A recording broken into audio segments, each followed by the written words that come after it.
بسم اللہ الرحمن الرحیم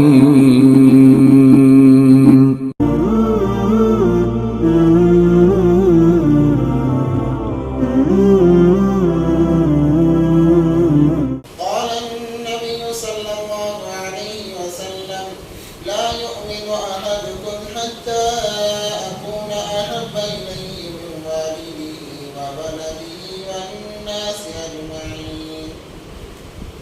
وقال النبي صلى الله عليه وسلم المسلم من سلم المسلمون من لسانه ويده أو كما قال عليه الصلاة والسلام. اللهم صل على سيدنا مولانا محمد في أول كلامنا. اللهم صل على سيدنا مولانا محمد في أوسط كلامنا. اللهم صل على سيدنا مولانا محمد في آخر كلامنا. اللهم لك الحمد كما أنت أهله فصل على محمد كما أنت أهله وافعل بنا ما أنت أهله فإنك أنت أهل التقوى وأهل المغفرة. اللهم صل على محمد كلما ذكره الذاكرون وصل على محمد كلما غفل عن ذكره الغافلون. رب اشرح لي صدري ويسر لي أمري واحلل عقدة من لساني يفقهوا قولي. اللهم صل على محمد وآله ألف ألف مرة. اللهم صل على محمد وآله ألف ألف مرة. اللهم صل على محمد وآله ألف ألف مرة. محترم و معزز سامعین کرام بزرگان دین، ایک مرتبہ دل کی گہرائیوں کے ساتھ درود پاک پڑھیں. اللهم صل على سيدنا محمد وعلى آل سيدنا محمد وبارك وسلم. محترم و معزز سامعین کرام، اللہ تبارک و تعالی نے انسان اور جنات کو اپنے عبادت کے لیے بنایا ہے. قرآن میں اللہ تبارک و تعالی فرماتے ہیں وَمَا خَلَقْتُ الْجِنَّ وَالْإِنسَ إِلَّا لِيَعْبُدُونِ، کہ میں نے انسان اور جنات کو صرف اپنے عبادت کے لیے بنایا ہے. اللہ تبارک و تعالی نے انسانوں کی تخلیق میں سب سے پہلے حضرت آدم علیہ نبینا علیہ السلام کو بنایا. مٹی کے ذریعے سے ان کو بنایا گیا اور ان کے جسم کے اندر روح پھونکی گئی، جس کی وجہ سے وہ انسان بن کر جنت میں چلنے پھرنے لگے، اللہ کی نعمتوں کا استعمال کرنے لگے، اللہ کی وحدانیت، اللہ کی تعریف میں مگن رہنے لگے. پھر انہی کے ذریعے سے اللہ تبارک و تعالیٰ نے حضرت حوا کو بنایا تاکہ انسانیت مکمل ہو جائے. مرد اور عورت کو ملا کر انسانیت مکمل ہوتی ہے. ایک مرد سے انسانیت مکمل نہیں ہوتی اور نہ ایک عورت سے انسانیت مکمل ہوتی ہے. اللہ تبارک و تعالیٰ نے حضرت حوا کو بنا کر انسانیت کی تکمیل فرمائی اور چند چیزوں سے جنت کے اندر روکے رکھا. جب حضرت آدم علیہ السلام سے زیادتی ہو گئی، یہ اللہ نے کرائی تھی زیادتی، کیونکہ ایک نظام بنانا تھا. اللہ تبارک و تعالیٰ کو دنیا کا ایک نظام چلانا تھا. اللہ تبارک و تعالیٰ ایک نظام چلانے کا ارادہ اللہ نے کر لیا تھا، اس لیے حضرت آدم علیہ السلام سے زیادتی ہوئی. بعض لوگ یہ کہتے ہیں کہ آدم علیہ السلام سے گناہ ہو گیا. یہ گناہ نہیں تھا بلکہ زیادتی تھی، وہ بھی اللہ کی طرف سے کرائی گئی تاکہ ایک نظام بن سکے، دنیا کا نظام چل سکے. تو جب زیادتی ہوئی، اللہ نے نظام چلایا، دنیا میں بھیجا. دنیا میں آنے کے بعد اس زیادتی پر حضرت آدم علیہ السلام روتے رہے، کم و بیش 40 سال تک روتے رہے. اس میں انسانیت کو یہ سبق تھا کہ انسان سے جب گناہ ہو جائے فوراً دو کر اسے اس گناہ کو معاف کرا لیں. یہ ایمان والے کی علامت ہے، مسلمان کی علامت ہے. یہ نہیں کہ انسان سے گناہ نہیں ہوتا، انسان سے غلطیاں نہیں ہوتی، ہوتی ہیں، کیونکہ نسیان کا مادہ اللہ تبارک و تعالیٰ نے انسان کے اندر رکھا ہے. گناہ ہو جاتے ہیں. بہترین گناہ گار نبی پاک صلی اللہ علیہ وسلم نے پوچھا صحابہ جانتے ہو بہترین گناہ گار کون ہے؟ صحابہ نے فرمایا اللہ کے نبی گناہ گار بھی بہتر ہو سکتا ہے؟ کہا کہ ہاں. فرمایا آپ بتائیں کون بہتر گناہ گار ہو؟ تو نبی پاک صلی اللہ علیہ وسلم نے فرمایا جو گناہ ہونے کے بعد فوراً توبہ کر لے وہ بہترین گناہ گار ہے. اللہ تبارک و تعالیٰ کو ایسے انسان بہت زیادہ محبوب ہے، پسند ہیں جو گناہ ہوتے ہی توبہ کر لیتے ہیں، رو دو کر اپنے گناہوں کو مٹا دیتے ہیں، معاف کرا لیتے ہیں کہ اللہ تو ہی معاف کرنے والا ہے. جیسے کہ ایک بچہ ہے، بھول کرتا ہے، غلطی کرتا ہے، جب ماں باپ کی ڈانٹ پڑتی ہے فوراً رو دو کر اپنی بھول کو مٹا دیتا ہے ان کے ذہنوں سے. جب تک ماں یہ نہیں کہتی جا تجھے معاف کرتی ہوں، جا تجھے چھوڑ دیتی ہوں، روتا رہتا ہے. اسے معلوم ہے معافی ملے گی تو یہیں سے ملے گی، اگر یہاں سے معافی نہ ملی تو کہیں سے معافی نہیں مل سکتی. تو ویسے ہی انسان کے اندر ایک مزاج ہونا چاہیے کہ جب گناہ ہو جائے، غلطی ہو جائے، فوراً رو دھو کر اللہ کے سامنے گڑ گڑا کر معافی مانگ لے. ایک تو یہ خیال کرنا چاہیے کہ گناہ نہ ہو، اپنے آپ کو گناہ سے بچا کر رکھے، اور اگر ہو جائے تو فوراً اللہ سے توبہ کر لے. آدم علیہ السلام نے 40 سال تک آنسو بہایا. ایک وقت وہ بھی آیا کہ اللہ تبارک و تعالیٰ نے انہیں معاف کر دیا، اور عرفات کے میدان میں دونوں کو میاں بیوی کو ملایا، دونوں مل گئے. جب ملے ہی اللہ کی طرف سے معافی ہوئی ہے تو سب سے پہلا کام حضرت آدم علیہ السلام نے جو کیا ہے وہ اللہ کا گھر بنایا ہے. اول بیت وضع للناس للذی ببکۃ مبارک وہدی للعالمین، کہ سب سے پہلا دنیا کے اندر کوئی گھر بنایا گیا وہ اللہ کا گھر تھا.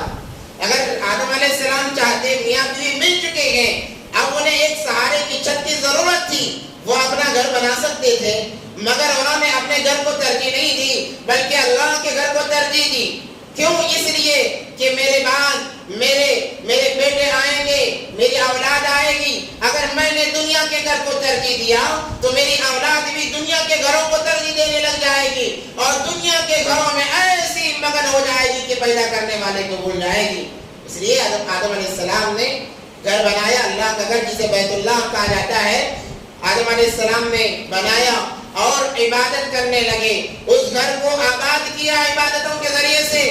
حالانکہ ان کا بسیرا ہندوستان میں تھا. 40 پیدل حج انہوں نے چل کر جا کر کیے، 40 پیدل حج کیے، اور دنیا میں آنے کے مقصد کو بھی واضح کر دیا کہ دنیا میں آنے کا مقصد کھا پی کر مر جانا نہیں ہے بلکہ اللہ کے گھر کو بنا کر اسے آباد کرنا ہے. بعض لوگ یہ سوچتے ہیں کہ چلو بھائی آدم علیہ السلام نے اللہ کا گھر بنایا، ہم بھی گھر بناتے ہیں. اللہ کے گھر کو بنانے والے بہت ہو گئے، آباد کرنے والے نہیں ہیں. اصل بنانا مقصود نہیں ہے، آباد کرنا مقصود ہے. آباد کرنا مقصود ہے.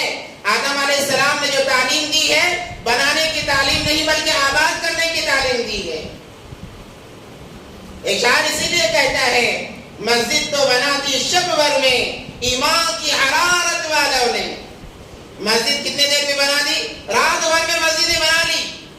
کیوں؟ ایمان کی حرارت ان میں زیادہ تھی کہ اللہ کا گھر نہ ہو کیسے ہو سکتا ہے، بنائیں، چلو مسجد بنائیں گے. رات بھر کھڑے رہے، ساری رات محنت کرتے رہے، مسجد بنا لی.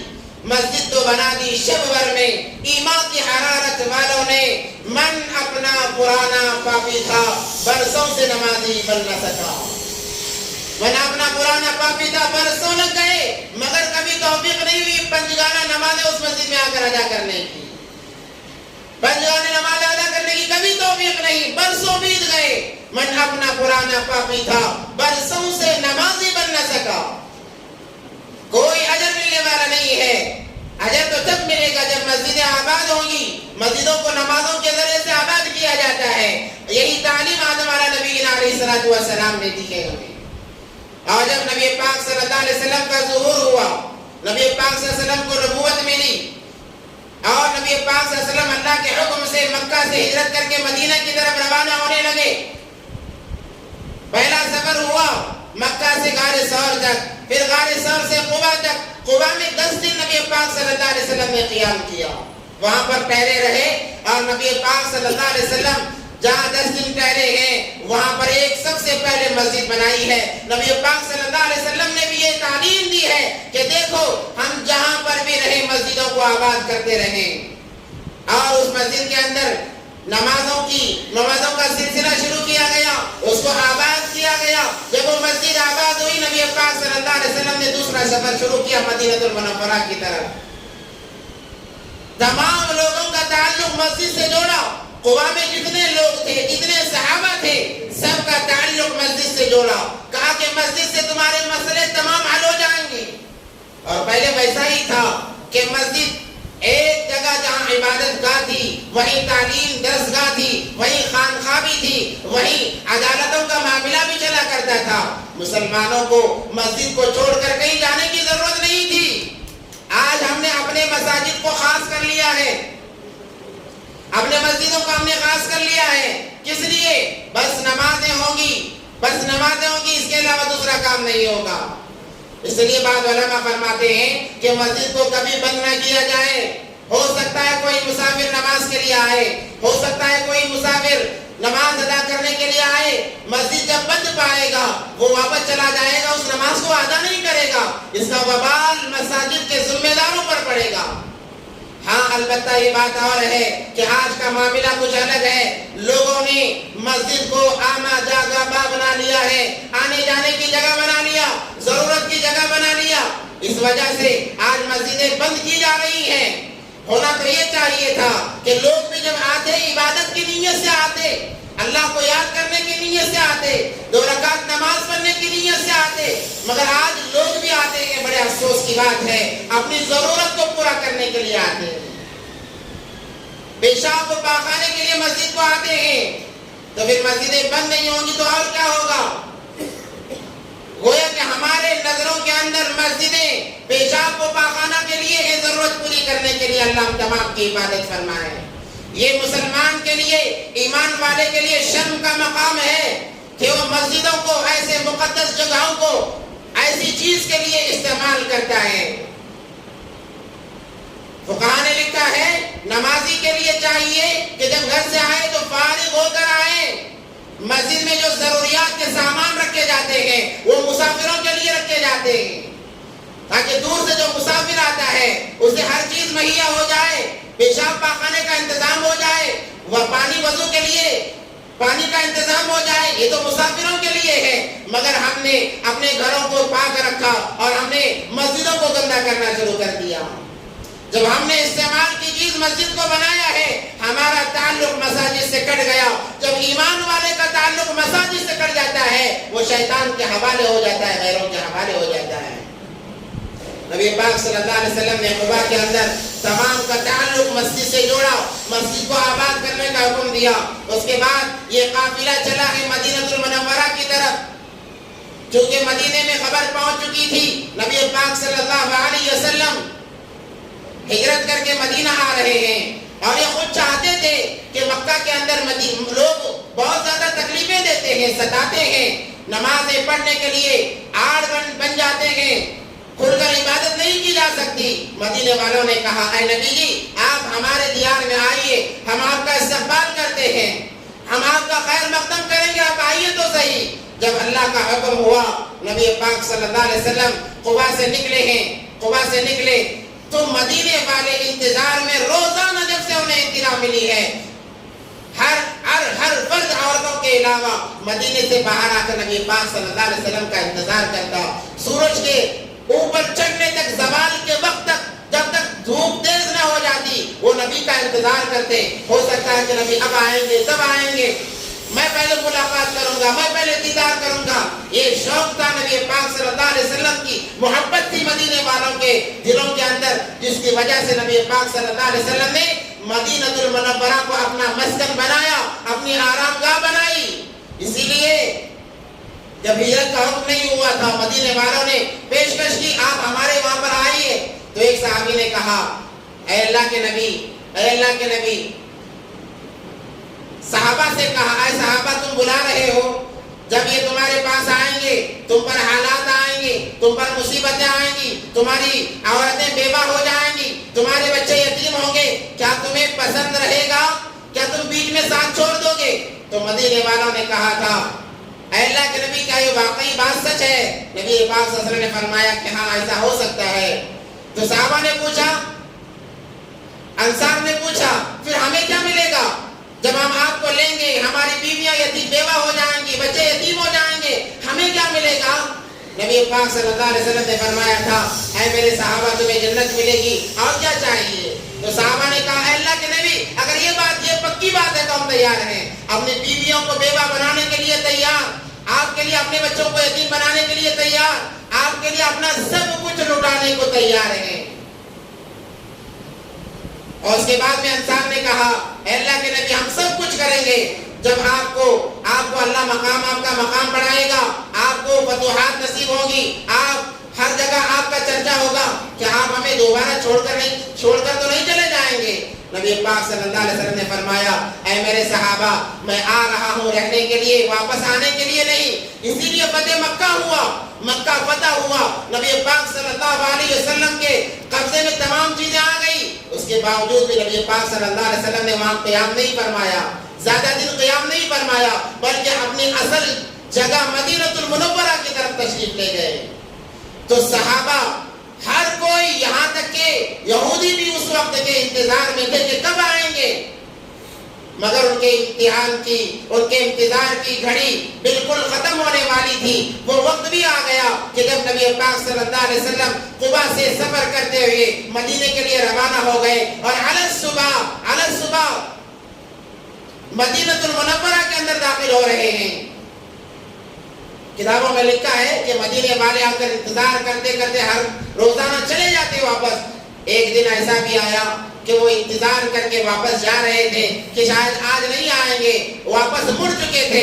ایک یہودی کھجوریں اتارنے کے لیے درخت پر چڑھا یا اپنی چھت کو درست کرنے کے لیے اپنے گھر پر چڑھا، اس نے دیکھا کہ دھول اڑ رہی ہے، اونٹ جب چلتے ہیں تو دھول اڑتی ہے، تو اس نے دیکھا اور پہچان لیا ہو نہ ہو مدینے والے جس کا انتظار کر رہے ہیں وہ وہی نبی آ رہا ہے۔ اس نے آواز لگائی یا اہل المدینہ، اے مدینے والو، جس چیز کا تمہیں شوق تھا، جس کا تم دیدار کے لیے ہمیشہ تڑپا کرتے، چھوٹے بڑے بچے تمام کے تمام باہر آ کر انتظار کیا کرتے، دیکھو وہ نبی تمہارا آ رہا ہے۔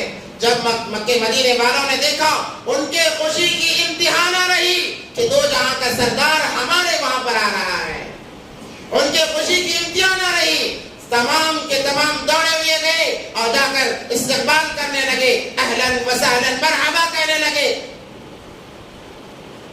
نبی پاک صلی اللہ علیہ وسلم کا جب قافلہ جا رہا تھا قباء سے مدینے کی طرف جاتے وقت میں، مدینہ چونکہ ذرا اونچائی پر ہے، قباء نچلے حصے میں ہے، وہ زمانے میں پہاڑ ہوا کرتے، تو پہاڑ کی آڑ سے اونٹ نظر آیا، ان کے دل کی دھڑکنیں تیز ہونے لگی، جیسے ہی نبی پاک صلی اللہ علیہ وسلم کا چہرہ مبارک اس پہاڑ کی اور سے نظر آنے لگا، بچیاں بے ساختہ گنگنانے لگی۔ عرب کے لوگ بڑے شاعر تھے، عرب کے لوگ بے ساختہ اشعار پڑھ دیا کرتے، بڑے تو بڑے بچوں کی زبان بھی ویسی تھی کہ بے ساختہ اشعار پڑھ دیا کرتے۔ جب بچیوں نے دیکھا کہ چمکتا ہوا چہرہ، ایسا حسین چہرہ جیسا حسین کسی نے دیکھا ہی نہیں ہے، دیکھتا کیسے کسی ماں نے جنا ہی نہیں ہے، تو ویسا حسین چہرہ کون دے سکتا تھا؟ حسان بن ثابت رضی اللہ تعالیٰ عنہ نے کہا وَأَحْسَنُ مِنْكَ لَمْ تَرَ قَطُّ عَيْنِي وَأَجْمَلَ مِنْكَ لَمْ تَلِدِ النِّسَاءُ خُلِقْتَ مُبَرَّأً مِنْ كُلِّ عَيْبٍ كَأَنَّكَ قَدْ خُلِقْتَ كَمَا تَشَاءُ۔ جب نبی پاک صلی اللہ علیہ وسلم نے سنا، کہا حسان دوبارہ کہو۔ جب نبی پاک صلی اللہ علیہ وسلم غیروں کو، مشرکین کو جواب دینا ہوتا، حسان بن ثابت کو کھڑا کر دے اور کہہ دے وہ اشعار دہرایا جائے۔ کیا بہترین تعریف کی گئی ہے، وَأَحْسَنُ مِنْكَ لَمْ تَرَ قَطُّ عَيْنٍ، کہ ایسا حسین جمیل چہرہ کسی نے آج تک دیکھا نہیں۔ كَأَنَّكَ قَدْ خُلِقْتَ كَمَا تَشَاءُ، جیسے اللہ نے چاہ کر بنایا ہے، اللہ نے چاہ کر بنایا ہے، اور واقعی اللہ نے چاہ کر ہی بنایا ہے۔ نبی پاک صلی اللہ علیہ وسلم کو اتنا حسن دیا گیا جتنا کسی کو نہیں دیا گیا۔ اللہ تبارک و تعالیٰ نے حسن کے 100 حصوں میں سے ایک حصہ حضرت یوسف علیہ السلام کو دیا، اور ان کی خوبصورتی کی انتہا نہ رہی۔ مصر کی عورتوں نے جب دیکھا سیب کے بجائے ہاتھ کاٹ لیا اور کہنے لگے یہ انسان نہیں ہو سکتا، یہ تو فرشتہ ہے، اتنا خوبصورت ہم نے اپنی زندگی میں دیکھا نہیں اور سوچا بھی نہیں ہے۔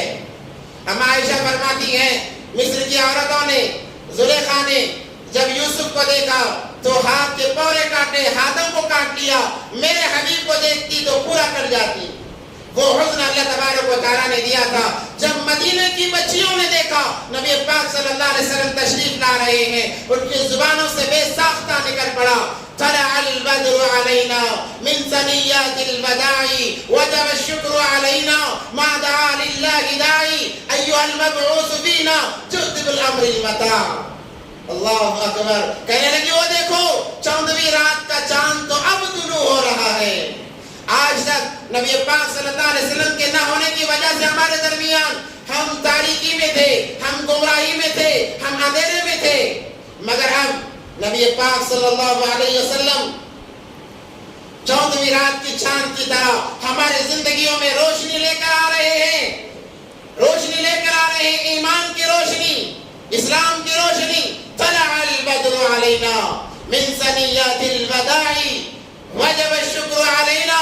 اب ہمیں چاہیے کہ ہم ہر وقت اللہ کا شکر ادا کرتے رہے کہ اللہ نے اپنا حبیب ہمیں عطا فرمایا ہے۔ وہ اشعار اس وقت کے لیے نہیں تھے بلکہ ہم تمام کے لیے تھے، کیونکہ ہم بھی انہی کے امتی ہیں، ہم بھی انہی کے نام لیوا ہیں۔ ہم پر روزانہ کم سے کم روزانہ دن میں 2 یا 3 مرتبہ یہ واجب ہے کہ ہم شکرانے کی نماز ادا کریں۔ یا اللہ تیرا شکر ہے اس امت میں تو نے ہمیں پیدا فرمایا ہے، تیرے حبیب کا امتی بنایا ہے، یا کم سے کم دن میں 1 مرتبہ ہی صحیح ہم کہیں یا اللہ ہم اس قابل نہ تھے کہ تیرے حبیب کے امتی بنتے، مگر تو نے بنا دیا، تیرا احسان ہے۔ جب نبی پاک صلی اللہ علیہ وسلم مدینہ المنورہ میں تشریف لائے، ہر ایک کی یہ خواہش تھی کہ 2 جہاں کے سردار میرے مہمان بنے، میرے گھر میں آئے۔ ان کے دلوں کی دھڑکنیں تیز ہو گئی، ہر کوئی جاتا اونٹ کی نکیل پکڑتا اور کہتا اے نبی جی میرا گھر کا دروازہ آپ کے لیے کھلا ہے، مجھے یہ شرف قبولیت عطا کیجیے تاکہ میں آپ کا خادم بنوں۔ نبی پاک صلی اللہ علیہ وسلم نے فرمایا اونٹنی کے نکیل کو چھوڑ دو، یہ اللہ کے حکم سے چل رہی ہے، جہاں جا کر یہ قیام کرے گی بیٹھے گی وہی میرا قیام ہوگا۔ یہ اونٹنی چلتی حضرت ابو ایوب انصاری رضی اللہ تعالیٰ عنہ کے مکان کے سامنے جا کر بیٹھ گئی۔ جب انہوں نے دیکھا میرے مکان کے سامنے بیٹھے سجدے میں گر گئے، اللہ کا شکر بجا لایا کہ یا اللہ تو نے 2 جہاں کے سردار کو میرا مہمان بنایا ہے۔ آج مدینے میں مجھ سے بڑا خوش نصیب کوئی ہو نہیں سکتا، 2 جہاں کا سردار میرے گھر میں تشریف لایا ہے، مجھ سے بڑا خوش نصیب کون ہو سکتا ہے؟ سجدے میں گر گئے، رونے لگے یا اللہ میں اس قابل نہ تھا، تو نے مجھے اس قابل بنایا ہے کہ 2 جہاں کے سردار میرے دیار پر آئے ہیں۔ سامان لے کر گئے اندر اور رکھا اور ایک خط نکال کر کہنے لگے اللہ کے نبی پاک صلی اللہ علیہ وسلم، یہودیوں کے دور سے یہ سلسلہ چلا آ رہا ہے کہ اس وقت کے بادشاہ نے آپ کا توریت میں جب تذکرہ سنا علماء کے زبان سے، اسی وقت میں وہ آپ پر ایمان لایا اور اس نے آپ کو ایک خط لکھا ہے اور آپ کے لیے اس نے گھر بنایا، یہ وہی گھر ہے۔ جب بھی ان میں سے کوئی مرتا وصیت کرتا کہ تمہارے بعد تم اپنے بچوں کو وصیت کر جانا کہ تمہارے دور میں جب نبی کا حضور ہو جائے وہ آ جائیں، ان کے لیے اس گھر کو ہدیہ کر دینا۔ اے اللہ کے نبی یہ وہی گھر ہے جس کو اللہ نے آپ کے لیے قبول فرمایا ہے، اور یہ میری سعادت ہے کہ میں آپ کا خادم ہوں، میں آپ کا غلام ہوں۔ صحابہ نبی کی غلامی میں آنا اتنا پسند کرتے تھے کہ انہیں اپنے دل و جان سے بلکہ سب سے زیادہ محبوب اگر کوئی چیز ہوتی تو وہ نبی کی غلامی تھی۔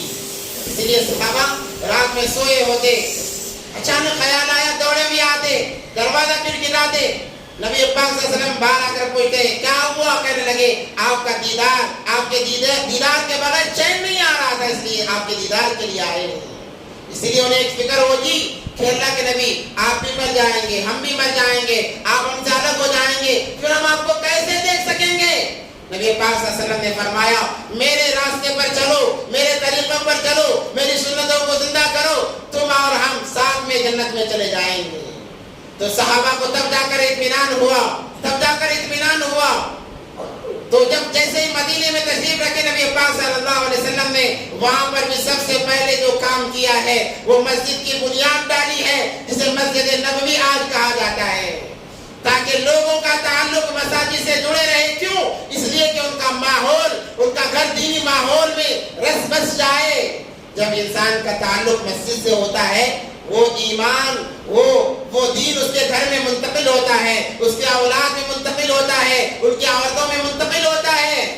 اور جب تعلق مسجد سے نہیں ہوگا تو کیا منتقل ہوگا؟ کیا منتقل ہوگا؟ وہی غیروں کے طریقے منتقل ہوں گے، وہی ان کے رسم و رواج منتقل ہوں گے جو کہ آج ہمارے گھروں میں منتقل ہو چکے ہیں۔ اس لیے میں نے گزشتہ جمعے ایک شعر پڑھا، اس کا ترجمہ میں نے نہیں کیا تھا۔ منہ دیکھ لیا آئینے میں پر داغ نہ دیکھے سینے میں، جی ایسا لگایا جینے میں مرنے کو مسلمان بھول گیا۔ ہم نے چہرہ دیکھا آئینے میں، کہا کہ ماشاءاللہ ہم اچھے، چلو ٹوپی بھی ہے، داڑھی بھی ہے، چلو ہم مسلمان ہیں، ہم جنتی ہیں۔ ہم نے آئینے میں اپنا چہرہ دیکھا اور اپنے آپ کو جنتی شمار کر لیا کہ ہم جنتی ہیں، پر داغ نہ دیکھے سینے میں، سینے کے داغ نے ہم نے دیکھا ہی نہیں۔ سینے کے داغوں کو، سینے کے اندر اتنے بے حیائی کے داغ، دھوکے بازی کے داغ، خیانت کے داغ، ایسے داغ ہمارے سینوں میں بھرے پڑے ہوئے ہیں۔ ہم نے سینے کی طرف کبھی توجہ نہیں کی ہے، ہم نے بس چہرہ دیکھ لیا اور کہا کہ چلو ہم جنتی ہیں، ہم کامیاب ہیں۔ منہ دیکھ لیا آئینے میں پر داغ نہ دیکھے سینے میں، جی ایسا لگایا جینے میں مرنے کو مسلمان بھول گیا۔ اب جب دیکھ لیا کہ چلو میں تو ٹوپی والا ہوں، میں تو چہرے والا ہوں، میں تو جبے کبے والا ہوں، اب میں جنتی ہوں، تب وہ لگ گیا دنیا میں، ایسا لگا کہ مرنے کو بھول گیا اور اللہ کو بھول گیا۔ آج انسان بے دین اسی لیے بنا ہوا ہے کہ اسے دینداری کا دھوکہ لگا ہوا ہے، دینداری کا دھوکہ لگا ہوا ہے۔ دینداری کا دھوکہ کیوں لگا؟ اس لیے کہ ہمارا ماحول بنا نہیں ہے، گھر کا ماحول بنا نہیں ہے، ہمارا گھر کا ماحول دیندار نہیں ہے، خود ہم دیندار نہیں ہیں۔ اسی لیے ہم آتے ہیں جمعے میں ایک مرتبہ آتے ہیں، ہم جمعے کے نمازی ہیں، جمعے کے نمازی ہیں،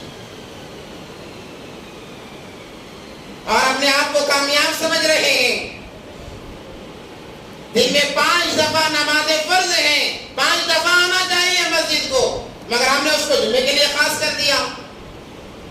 اور جمعے میں بھی بعض لوگ تو ایسے اللہ حفاظت فرمائے وہ وقت لگاتے ہیں کہ کب اذان ہوگی، کب بیان شروع ہوگا، کب بیان ختم ہوگا، کب عربی خطبہ شروع ہوگا۔ جب انہیں احساس ہو جاتا ہے کہ ہاں ابھی عربی خطبہ شروع ہو چکا ہے، تب آتے ہیں۔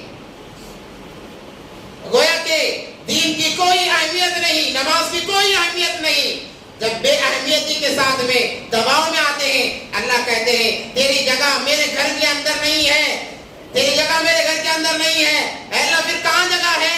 جہاں لوگ جوتے چھوڑتے ہیں وہاں تیری جگہ ہے، جہاں کھڑا رہے تو وہاں کر اطمینان سے کھڑے ہوتے ہیں، اور وہیں پہ نماز پڑھتے وہیں سے چلے جاتے ہیں۔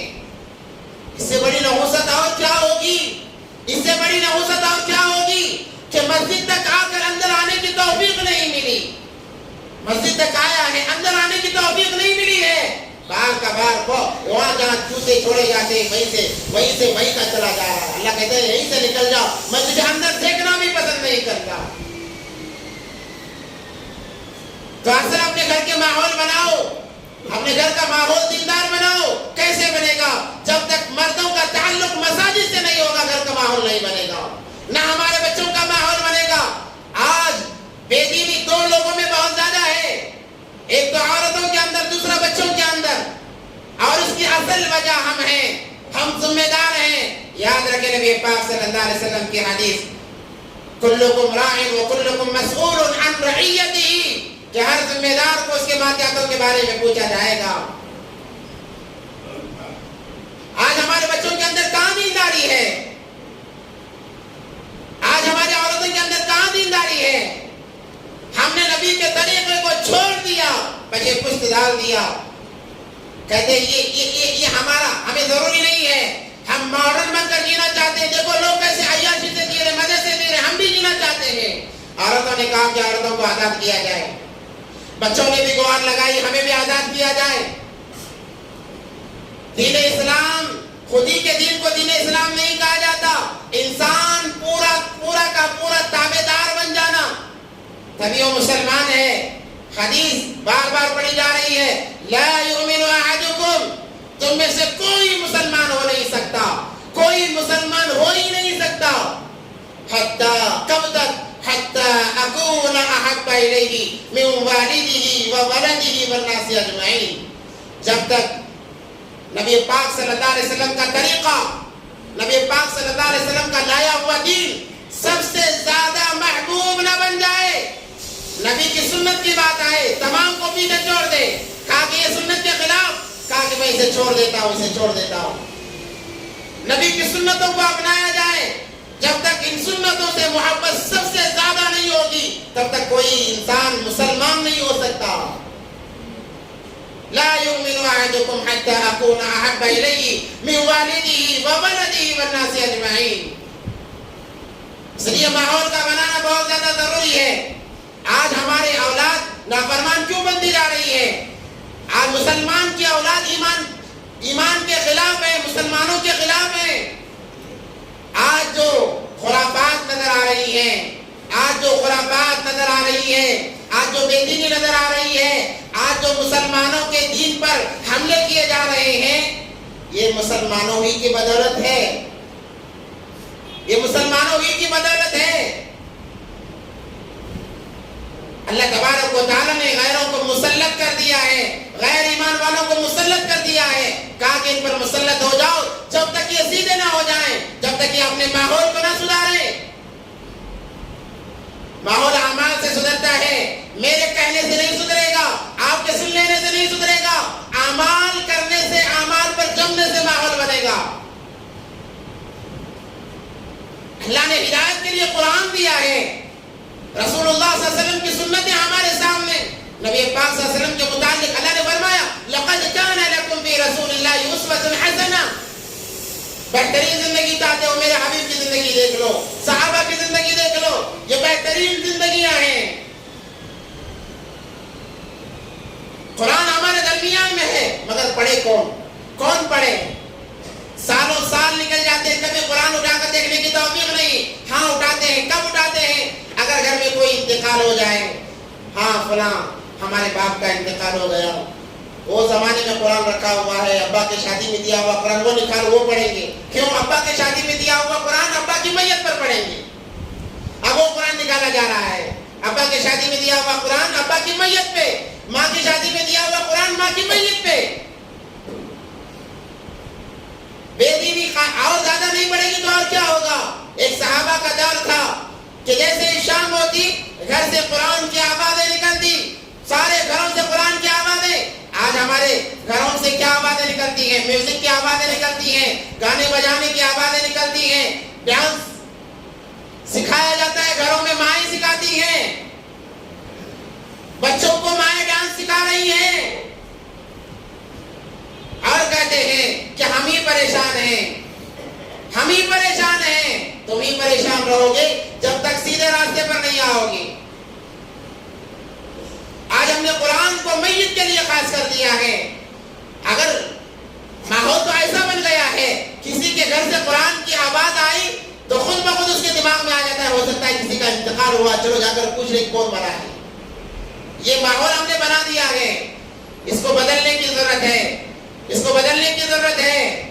اس لیے گھر کا بڑا ذمہ دار ہے، وہ مسجد کو آئے، اپنا تعلق مساجد سے جوڑیں، اپنے بچوں کا تعلق مساجد سے جوڑیں، انہیں قرآن کی تعلیم دلائیں، انہیں حدیث کی تعلیم دلائیں، نبی کا طریقہ سکھائیں۔ اللہ تبارک و تعالیٰ زندگیوں میں تبدیلیاں لائیں گے۔ اگر ہم نے دنیاوی تعلیم پر اکتفا کر لیا کہ بس یہ کافی ہے، ڈاکٹر بن جائے کافی ہے، انجینئر بن جائے کافی ہے،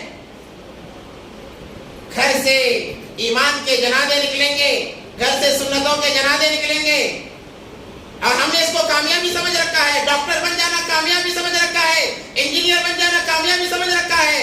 اور بھائیو، مرنے پر یہ ختم ہو جائے، یہ دنیا ختم ہو جائیں گی، یہ فنون ہے، یہ فن ہے، فن یہ ختم ہو جائیں گے۔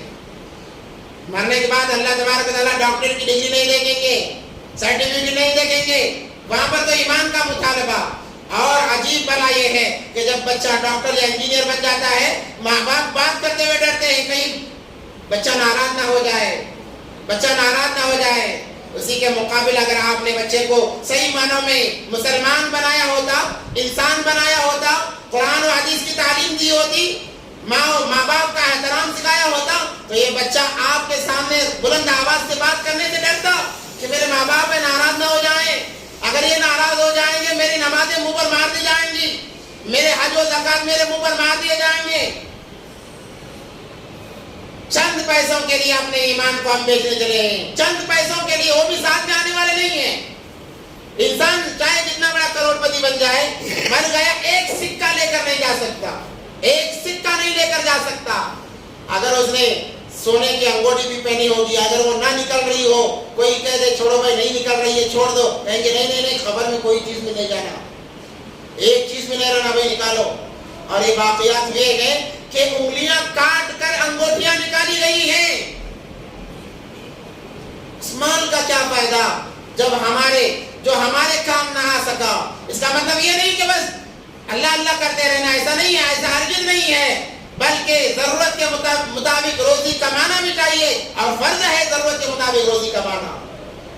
اس کے ساتھ ساتھ اللہ کے حقوق بھی ہیں، رسول اللہ صلی اللہ علیہ وسلم کے حقوق بھی ہیں، اور خود اپنے آپ کے حقوق بھی ہیں۔ وہ کیا ہے کہ ہمیں جنت میں جانا ہے، جنت ایسی نہیں جائے گی، جنت کے لیے محنت کرنی پڑے گی، اپنے آپ کو سدھارنا پڑے گا، ماحول کو سدھارنا پڑے گا، ایمان والی زندگی لے کر جانا پڑے گا، تبھی جنت مل سکتی ہے۔ ایمان پر خاتمہ ہوگا وہی انسان کامیاب ہے، جس کا خاتمہ ایمان پر نہیں، چاہے وہ اس سے پہلے چاہے جتنی نمازیں پڑھتا ہو، روزے رکھتا ہو، کوئی معاملہ اس کے منہ پر مار دیا جائے گا۔ تو میرے بھائیوں، ہمیں اور آپ کو تمام کو ماننا ہے، نبی پاک صلی اللہ علیہ وسلم کی یہی تعلیم ہے، یہی تعلیم ہے۔ نبی پاک صلی اللہ علیہ وسلم نے اللہ کا گھر بنایا، اور جو صحابہ ہجرت کر کے مدینے گئے ہوئے تھے، اور وہاں کے جو صحابہ تھے، اللہ نے کہا دیکھو آج سے تم آپس میں بھائی بھائی ہو۔ یہ لفظ کہنا تھا نبی پاک صلی اللہ علیہ وسلم کا کہ تمام صحابہ ایسے گھل مل گئے جیسے ایک ماں کی اولاد ہیں، ایک ماں کی اولاد ہیں۔ اللہ اکبر کبیرہ، کیا اطاعت تھی ان کے درمیان، کیا محبت تھی۔ محمد رسول اللہ والذین معه اشداء علی الکفار رحماء بینہم۔ وہ کفار پر تو بڑے سخت تھے، بڑے زبردست تھے، مگر آپس میں ایسا رحم دل، کسی ایک کو تکلیف ہوتی درد دوسرے کو ہوتا۔ نبی نے فرمایا کہ آپس میں تم بھائی ہو، انہوں نے بھائی ہونے کا ایسا حق ادا کیا، ایسا فریضہ انجام دیا۔ کسی کے دو گھر تھے، کہنے لگے اے فلانے تو میرا آج سے دینی بھائی ہے، میرے دو گھر ہیں، بتا تجھے کون سا گھر چاہیے، بتا تجھے کون سا گھر چاہیے۔ یہاں بھائی کی میراث مار کر کھائی جا رہی ہے، بھائی اپنا حق مانگے جان لی جا رہی ہے، اسے مارا جا رہا ہے، بہن کو گھر سے نکالا جا رہا ہے جائیداد کے مانگنے پر، میراث کے مانگنے پر۔ وہاں پر دیکھو، بتاؤ تمہیں کون سا گھر چاہیے، کہا کہ فلاں گھر چاہیے، چلو تمہارے لیے ہدیہ ہے۔ یہاں تک بھی کتابوں میں لکھا ہے جن کی 2 بیویاں تھی، 3 بیویاں تھی، کہنے لگے میری 2 بیویاں ہیں، آپ کے لیے میں ایک بیوی کو طلاق دوں گا۔ یہ بھائی چارگی کی علامت تھی، طلاق دے دی بیویوں کو، جائیداد میں 2 حصے کر دیے، باغات 10 باغات ہیں، بتایا سیر کرائی، کہا کہ 10 باغات ہیں، آپ کو کون سے باغات چاہیے، 5 باغ لے لو، آپ لے لو 5 میں لے لیتا ہوں۔ یہ بھائی چارگی تھی صحابہ کے دور میں، صحابہ کے اندر ایسا مزاج تھا محبت و الفت کا۔ آج بھائی بھائی لڑ رہا ہے، آمنے سامنے ہیں، سالوں بیت گئے، ایک دوسرے کا چہرہ دیکھے ہوئے، وہ آتا ہے تو یہ اندر چلا جاتا ہے، یہ آتا ہے تو وہ اندر چلا جاتا ہے۔ یہ دینداری سے دوری کا نتیجہ ہے، بے دینی کا نتیجہ ہے، بے علم کا نتیجہ ہے۔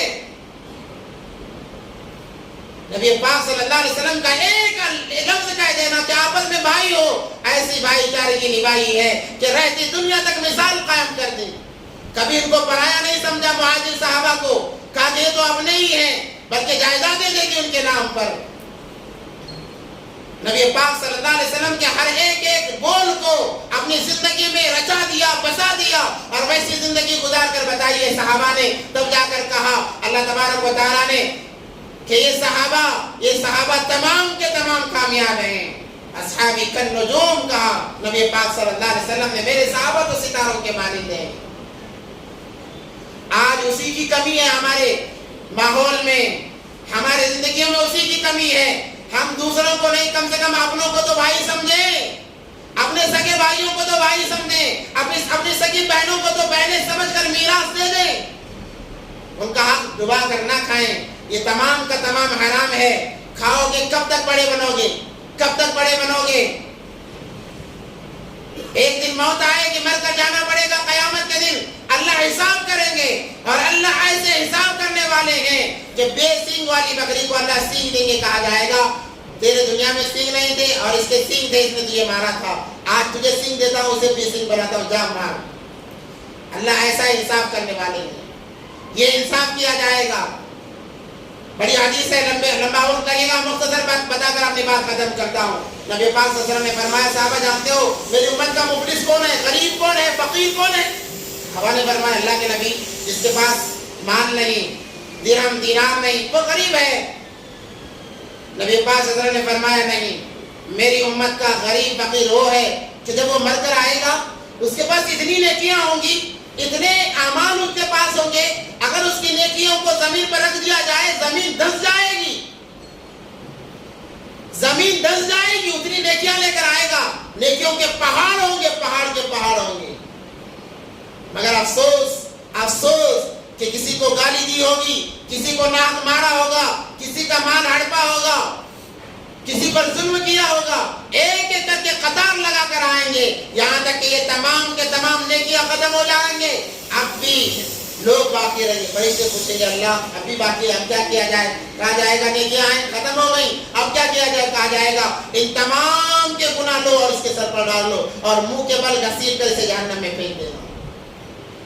چند دن کی زندگی ہے, چند دن کی زندگی ہے, اور پیٹ اتنا ہے, انسان کا پیٹ اتنا ہے, ایک مرتبہ کھا لیا, دوسرے بار کھانے کا شوق بلکہ دل ہی نہیں کرتا, چاہے سونا لا کر پیش کر دیا جائے, کہے گا ایک مرتبہ کھا لیا ہوں بس. اتنے سے پیٹ کے لیے انسان دوسروں کا مال ہڑپ رہا ہے, دوسروں کے جائیدادیں ہڑپ رہا ہے, اور چوری کی جا رہی ہے, ڈکیتی کی جا رہی ہے, اور پھر بھی اپنے آپ کو مسلمان سمجھا جا رہا ہے. تو میرے بھائیو یہ خرافات ہیں, ماحول کے خرافات ہیں. جب تک ہمارا ماحول, گھر کا ماحول, ہمارے محلے کا ماحول نہیں بنے گا, دیندار ماحول نہیں بنے گا جیسے صحابہ کے دور میں تھا, تب تک ہم کامیاب نہیں ہوں گے. ہم پر ظلم ہوتا رہے گا, ہم پر زیادتیاں ہوتی رہیں گی. اس لیے اپنے آپ کو سدھارو, اپنا تعلق اللہ سے جوڑ دو, اپنا تعلق ایک مرتبہ اللہ سے جوڑ دو. اللہ راضی ہو گئے, یہ تمام کے تمام جو فرعون, حامان, شداد کھڑے ہیں وہ ہمارے قدموں میں آ جائیں گے. حدیث قدسی ہے, اللہ تبارک و تعالیٰ فرماتے ہیں بندے تجھ سے اتنی محبت کرتا ہوں, جانتا بھی ہے تو جب میرا بن جائے گا, میری عبادت کرے گا جیسے عبادت کرنے کا حق ہے, اطاعت کرے گا جیسے اطاعت کرنے کا حق ہے, تو میں بارش صرف رات میں برساؤں گا, دن میں اس لیے نہیں برساؤں گا تجھے تکلیف ہوگی. رات میں صرف بارش کو رات میں برساؤں گا اور سورج کو درمیان نہ نکالوں گا, نہ زیادہ گرمی ہوگی نہ زیادہ ٹھنڈی ہوگی, اس لیے کہ تجھے تکلیف نہ ہو. اور نبی پاک صلی اللہ علیہ وسلم نے فرمایا, یہاں تک کہ اللہ فرماتے ہیں میں بجلی کی کڑک تک تمہیں نہیں سناؤں گا, اس لیے کہ تم ڈر جاؤ گے, میں تم سے اتنی محبت کرتا ہوں, تم آؤ تو صحیح. تو میرے بھائیو ضرورت ہے اپنا تعلق اللہ سے جوڑنے کی. جب ہمارا تعلق اللہ سے جڑ گیا جیسے صحابہ کا جڑ گیا تھا, تمام دنیا ہمارے قدموں میں آ جائے گی. اللہ دنیا بھی چمکائیں گے, آخرت بھی چمکائیں گے. اللہ سے دعا ہے کہ اللہ تمام کو باتوں پر عمل کی توفیق عطا فرمائے.